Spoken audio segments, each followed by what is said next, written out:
તો વિસાવદર વિધાનસભાની પેટા ચૂંટણીનો હવે જંગ જામ્યો છે। રાજનીતિ ગરમાય છે।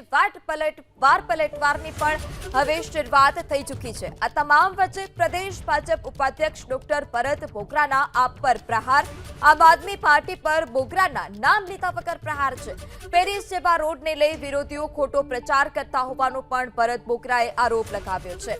કિરીટ પટેલ કે જેઓએ કહ્યું હતું કે પેરિસ જેવા રોડ બનાવી આપીશ, તો આ તરફ ગોપાલ ઇટાલિયા કે જેઓ એક વિડીયો બનાવ્યો હતો અને તેઓએ કહ્યું હતું કે પેરિસ જેવા રોડ તો ઠીક છે, પરંતુ પેરિસ જેવા થીંગડાની શરૂઆત થઈ ચૂકી છે, થીંગડા મારવાની શરૂઆત થઈ ચૂકી છે। અને આ તમામ વચ્ચે હવે પ્રદેશ ભાજપ ઉપાધ્યક્ષ ડોક્ટર ભરત બોગરા કે જેઓએ આમ આદમી પાર્ટી પર પ્રહાર કર્યા છે। નામ લીધા વગર ભરત બોગરાએ આમ આદમી પાર્ટી પર પ્રહાર કર્યા। કહેતા હોય કે રોડ રસ્તા અમે સારામાં સારા બનાવશું, ડેવલપ કન્ટ્રી સાથે હરીફાઈ થાય એવા રોડ રસ્તા બનાવશું ને બનાવ્યા છે, તો એમાં કોઈ મીમ્સ બનાવવાની જરૂર નથી। મીમ્સ બનાવનારા લોકોને તમે ઓળખો છો। ગયા વખતે 2022ની ચૂંટણીમાં આવા મીમ્સ બનાવ્યા હતા।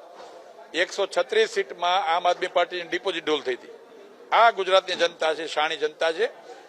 આવા મીમ્સ વાળાને નાટક કંપનીને ક્યારેય વિશ્વાસ કરે નહીં। એ લોકોનો ઇતિહાસ પણ ગુજરાતની જનતા સારી રીતે ઓળખે છે।